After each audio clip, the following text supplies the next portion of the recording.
اللہ تعالیٰ نے قرآن حکیم میں ارشاد فرمایا کہ افحسبتم انما خلقناکم عبثا وانکم الینا لا ترجعون،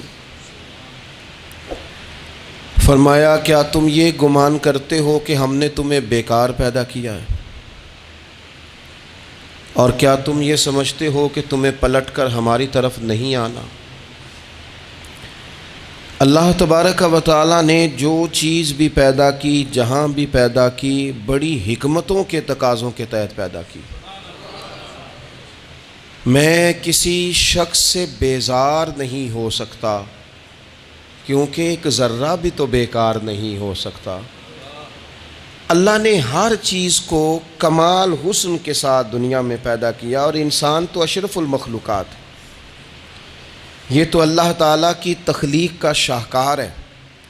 اللہ تعالیٰ نے اسے بڑی رہنمائیوں کے ساتھ، بڑی حکمتوں کے ساتھ، بڑے کرم کے ساتھ پیدا فرمایا۔ اس کو اللہ تعالیٰ نے سمجھنے کی، بات کرنے کی، اپنا ما فی الضمیر کہہ دینے کی صلاحیت عطا فرمائی۔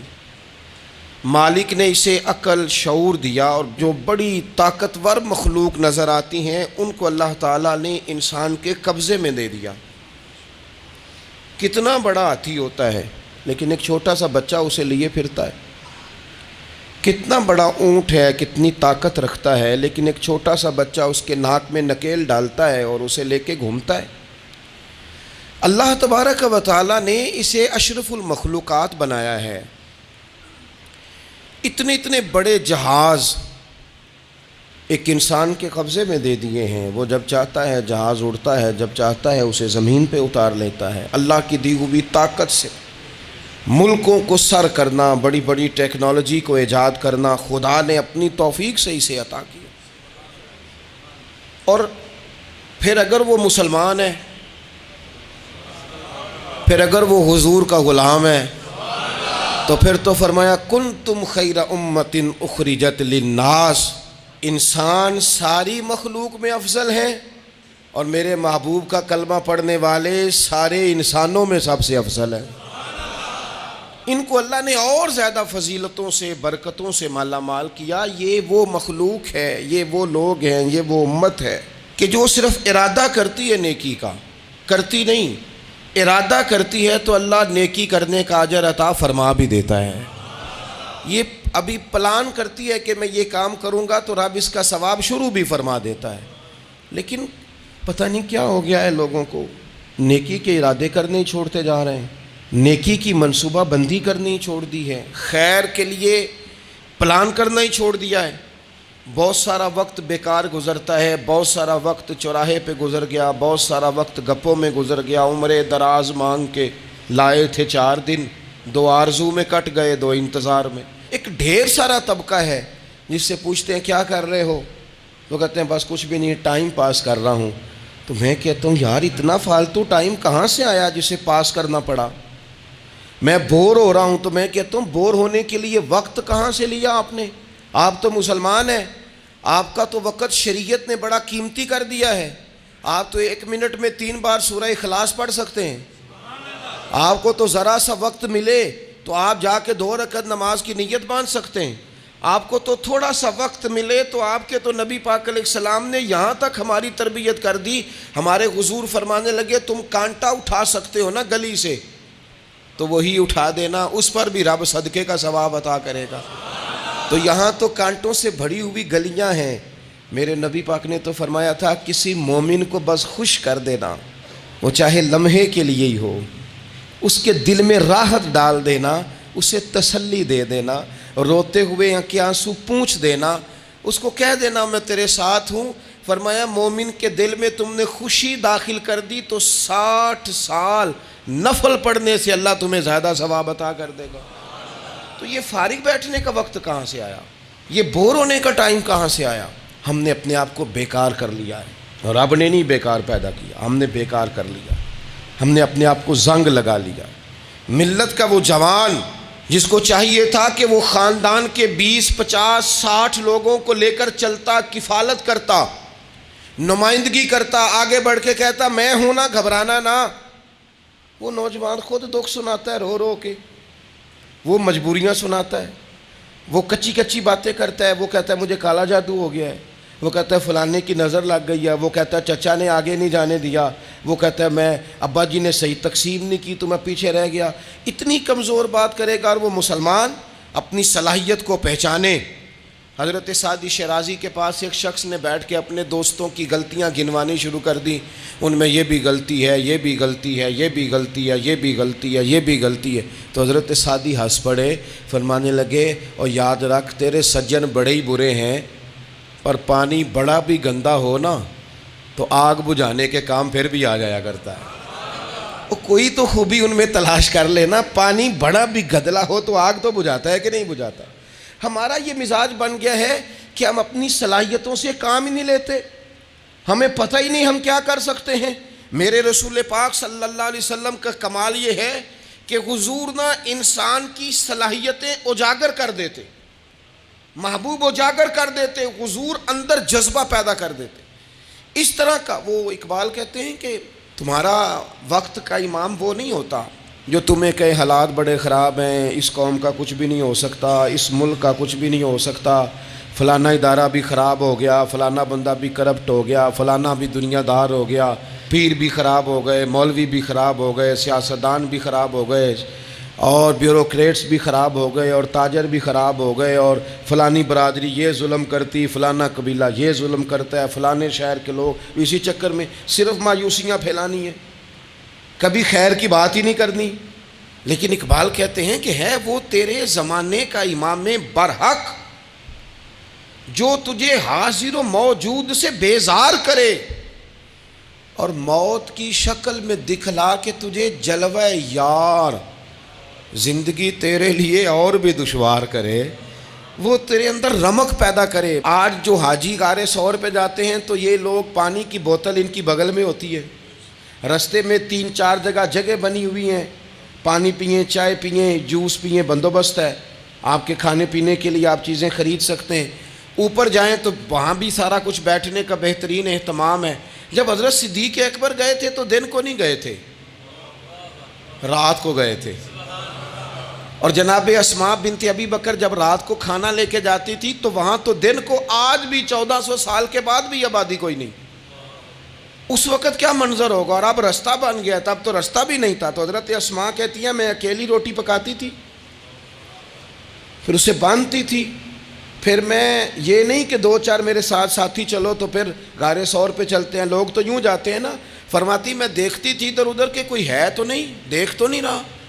جب کوئی نہیں ہوتا تھا تو رات کو جاتی تھی اور غار پہ کھانا دے کے آتی تھی، اور حضرت صدیق اکبر نے حضور کو کندھوں پہ بٹھا کے کہا تھا حضور پتھر نکیلے ہیں، ان کی نوک تیز ہے، کہیں مقدس قدموں کو تکلیف نہ دیں، اگر مہربانی کریں تو میرے کندھوں پہ نہیں بیٹھ جاتے۔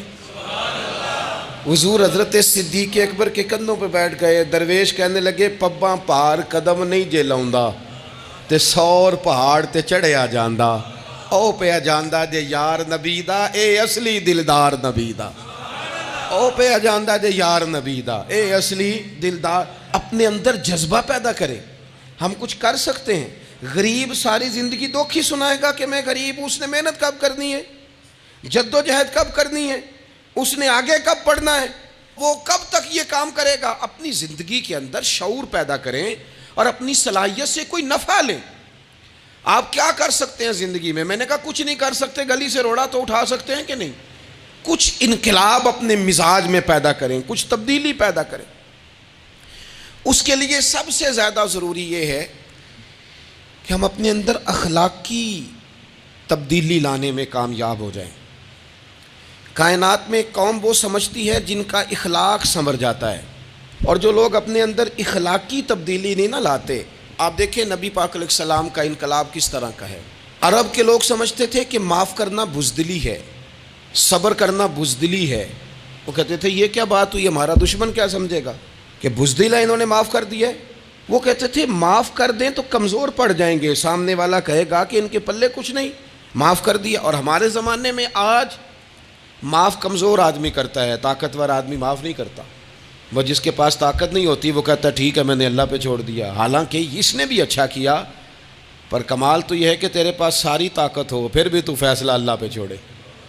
اور حضرت موسیٰ کلیم اللہ علیہ السلام نے عرض کیا تھا مالک تیرے بندوں میں تیری نظر میں معزز کون ہے؟ تو رب کریم نے فرمایا میرے کلیم جس کے پاس بدلہ لینے کی طاقت ہو پھر بھی معاف کر دے وہ رب کی نظر میں بڑی عزت والا ہے۔ عرب کے لوگ سمجھتے تھے یہ بزدلی ہے کہ میں معاف کر دوں، لیکن حضور نے ان کو اخلاقی طور پہ بدل دیا، اور نبی پاک نے فرمایا معاف کرنا بزدلی نہیں، یہ تو اعلیٰ ظرفی ہے۔ تو پھر کس طرح بھلا معافی ان کو ہوئی؟ فتح مکہ کے دن حضور نے اس طرح نہیں معاف کیا کہ پہلے ہمارے ہاں بھی لوگ معاف کرتے ہیں تو ہم پتہ کس طرح معاف کرتے ہیں، پہلے ساری اس کی زیادتیاں گنواتے ہیں۔ پتہ ہے نا تو نے اس وقت کیا کہا تھا، یاد ہے نا تو بڑی ڈینگے مارتا تھا، یاد ہے نا تو بڑی بڑھ کے مارتا تھا۔ عرب کے لوگ سارے سامنے کھڑے ہیں، پتہ کون کون ہیں؟ اکرمہ بن ابو جہل آخری دن تک لڑے، ابو سفیان آخری دن تک لڑے، سارے لوگ سامنے کھڑے، کچھ بھاگ گئے ہیں جان بچا رہے ہیں۔ حضور نے کیا فرمایا؟ فرمایا پتہ تمہارے ساتھ آج سلوک کیا کرنا ہے؟ یا رسول اللہ بتائیے۔ تو نبی پاک نے فرمایا وہی کرنا ہے جو جناب یوسف نے بھائیوں کے ساتھ کیا تھا، بات ہی کوئی نہیں کرنی، پچھلا قصہ چھیڑنا ہی نہیں، نہ کانٹے بچھانے کی بات کرنی ہے، نہ روڑے مارنے کی کرنی ہے، نہ بدر میں آنے کی کرنی ہے، نہ احد میں پتھر مار کے دانت شہید کرنے کی بات کرنی ہے، نہ خندق کی بات کرنی ہے، نہ خیبر کی کوئی بات۔ جاؤ نہ معاف کیا، بات ہی کوئی نہیں کرنی، معافی دے دی۔ ابو سفیان کہنے لگے حضور مجھے بھی معافی ہے۔ سونیا تیرے کرم پہ قربان جاؤں۔ میرے کریم فرمانے لگے تو قبیلے کا سردار ہے، مکہ شریف کے لوگ تجھے بڑا سمجھتے ہیں، دیکھ حضور معاف بھی کرتے ہیں اور عزت بھی دیتے ہیں۔ فرمایا جا میں نے تجھے معاف کیا، اور جو تیری حویلی میں آ کے پناہ لے لے گا میں اسے بھی معاف کر دوں گا، اسے بھی معافی مل جائے گی جو تیرے گھر آ جائے گا۔ اب تبدیلی آ گئی، وہ جو اندر کفر تھا وہ ٹوٹ گیا، انقلاب آ گیا۔ یہی ابو سفیان جو کل تک مخالفت میں لڑتے تھے، پھر یہ حضور کے ساتھ جنگوں میں جاتے، اور اس طرح جاتے کہ حضور گھوڑے پہ بیٹھے اور جناب ابو سفیان نے گھوڑے کی لگام تھامی ہے، ہر میدان میں گئے، ہر جگہ خدمت کی۔ اکرمہ بن ابو جہل کا پتر ہے، کوئی کسر نہیں چھوڑی اس نے، حد کر دی، ہر جگہ لڑا، ہر مقام پہ۔ لیکن فتح مکہ کے موقع پر یہ بھاگ گیا تھا، جان بچا کے چھپ گیا۔ اس کی بیوی آئی، آگے کہنے لگی سونیا میرے چھوٹے چھوٹے بچے ہیں، مجھے پتہ چلا ہے کہ میرے شوہر کے لیے آپ نے ڈیتھ وارنٹ جاری کر دیے ہیں کہ جہاں ملے مار دیا جائے، صحابہ نے یہ اعلان کیا ہے، وہ سخت مجرم ہے، اس کے لیے سخت آرڈر جاری کیا گیا ہے۔ تو کریم کیا فرمانے لگے؟ حضور فرمانے لگے تو کیا چاہتی ہے؟ میں کوئی آپ کو قصہ تو نہیں نہ سنا رہا، خدا را مہربانی کریں، تھوڑا سا دل بڑا کریں، تھوڑا سا۔ وہ ساس کہتی ہے جی میں کیویں معاف کر دیاں جی، تمہیں پتہ نہیں پیر صاحب میرے اندر زخم کنے نے، مثلا کیا ہے، گولی مار دی ہے کسی نے کسی کو۔ بہو سے کہیں تو کہتی ہے جی میں معاف کر دوں، اس کو معاف کر دوں، آپ کو بتاؤں اس نے تکلیف کتنی دی۔ مہربانی کرو ایک دوسرے کو معاف کرو، اپنے دل میں گنجائش پیدا کرو۔ اس بندے کی بات ہو رہی ہے جو باپ سے لگا ہوا ہے مخالفت کرنے، ابے نے بھی ظلم کیے، اس نے بھی کیے۔ حضور اس کی بیوی سے کہتے ہیں کیا چاہتی ہے؟ کہنے لگی حضور معاف کر دیں اسے۔ تو نبی پاک صلی اللہ علیہ وسلم نے فرمایا ٹھیک ہے، یہاں تو معافی کا دروازہ تو سب سے زیادہ کھلا ہوا ہے، تو کہتی ہے تو چلو ٹھیک ہے معاف کیا، ہو گئی بات۔ اس نے جا کے جہاں چھپا ہوا تھا اسے کہا اکرمہ حضور نے تجھے معاف کر دیا۔ کہنے لگا کوئی کرنے والی بات کر، وہ معاف کرتے ہیں مجھے پتہ ہے، بڑا کرتے ہیں، پر جو میں نے کیا ہے وہ معافی والا نہیں۔ مجھے معافی ہو سکتی ہے، یہ کیسے ہو سکتا ہے، یہ کیسے ہو گیا، ہو ہی نہیں سکتا۔ اس کی بیوی پھر آئی، کہنے لگی حضور وہ مانتا نہیں، یہ تاریخ صرف میرے رسول کی ہے، یہ سیرت صرف میرے رسول کی ہے، کہ جس کو معاف کیا جا رہا ہے اس کی سمجھ میں بات نہیں آ رہی کہ بھلا مجھے معاف کر دیا ہے۔ حضور کہتے ہیں اچھا تو بتا وہ کیسے مانے گا؟ کہنے لگی حضور اگر کوئی نشانی دے دینا، عرب کے لوگ تلوار دے دیتے تھے، زرہ دے دیتے تھے، پگڑی دے دیتے تھے، چھڑی دے دیتے تھے، یہ دلیل ہوتی تھی کہ فلاں نے نشانی دے دی۔ اگر کوئی مل جائے نا نشانی، محبوبہ اس طرح تو کوئی نہیں کرتا جیسے آپ کرتے ہیں۔ کریم نے اپنے سر سے پگڑی اتاری اور فرمایا میری پگڑی بطور علامت کے نشانی کے لے جا، اسے کہہ دے میں نے معاف کیا۔ اب اکرمہ کو معافی ہو گئی، وہ آ رہے ہیں، یوں اخلاق بدلتے ہیں، وہ آ رہے ہیں۔ یہاں کوئی بڑا آدمی آئے نا تو پہلے اعلان ہوتا ہے فلاں بن فلاں صاحب آ رہے ہیں، اب ان کو دعوت دیتے ہیں، لیکن وہ اعلان چھوٹا کرتا ہے بڑے کے لیے. یہاں انوکھا باب ہے. اکرمہ کلمہ پڑھنے آ رہے ہیں. نبی پاک صحابہ سے کیا فرما رہے ہیں؟ فرمایا وہ کلمہ پڑھنے آ رہا ہے، اطاعت قبول کر کے آ رہا ہے، سر تسلیم خم کر کے آ رہا ہے، اس کے سامنے اس کے باپ کے کسی ظلم کا اظہار نہ کرنا. اس کے باپ نے بڑے ظلم کیے ہیں، زیادتیاں کی ہیں، ہم تذکرہ یہاں ہوتا ہے، لیکن اس کے سامنے نہ کرنا. اس کا تو ابا ہے نا، اس کا تو باپ ہے نا، کوئی بات نہ کرنا، اسے تکلیف ہوگی. کس کے لیے؟ صحابہ رو رہے ہیں. حضور یہ کس کے لیے تیاری کرا رہے ہو؟ وہ آ گئے، قدموں سے لگ گئے، کلمہ پڑھ لیا، کھول کے روئے. حضور میرے لیے بھی معافی ہے؟ تو کریم نے فرمایا ہاں، میں رحمت والے رب کا رحمت والا رسول ہوں، ہے نا معافی. اکرمہ مسلمان ہو گئے. پھر تلوار کو صاف کر کے کہنے لگے سونیا پہلے یہ اسلام کی مخالفت میں لڑتی تھی، اب حمایت میں لڑے گی. مجھے بتائیں، ایک ایک گلی اکرمہ گئے اسلام کی حمایت میں تلوار لے کے، ایک ایک گلی. اور آپ پچھلے جہاد میں بھی گئے تھے، اس جہاد میں نہ جائیں تو کہنے لگے کفارہ نہیں ادا کرنا، پچھلے داغ نہیں صاف کرنے. میں جاؤں گا، گلی گلی جاؤں گا، نگر نگر جاؤں گا، جھنڈا لے کے جاؤں گا. میں بتاؤں گا کہ جب کوئی مدینے والے کے پاس آئے تو رب دل بدل دیا کرتا ہے.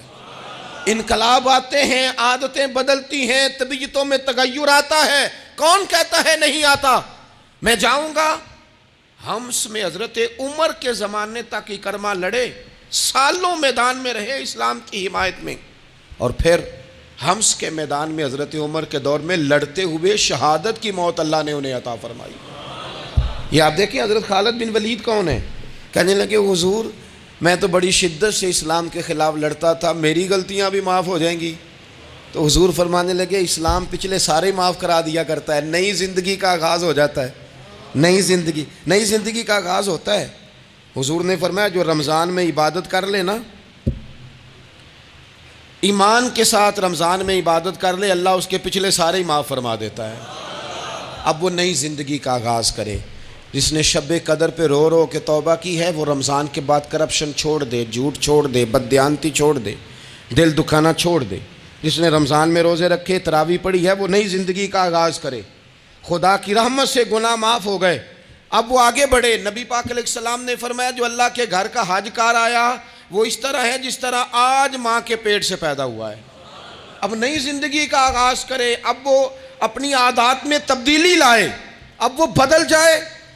میں کس درد سے یہ بات آپ سے کروں کہ 50 لاکھ مسلمان ہر سال حج کرتا ہے.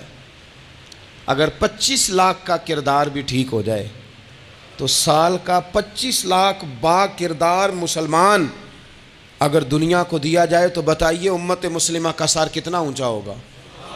لیکن ہمارا حال وہی ہے کہ آج بھی کیتی جاندے ہو تے لہو بھی پیتی جاندے ہو، کھو کے مال یتیماں دا تے بھیج مسیتی جاندے ہو، پھٹ دلاں دے سیندے نہیں تے ٹوپیاں سیتی جاندے ہو، نفس تے چھری پھیر دے نہیں دمبے کیتی جاندے ہو، فرض پلائی بیٹھے ہو، نفلاں نیتی جاندے ہو، او دسو تے سی بلے شانو ایک ہی کیتی جاندے ہو.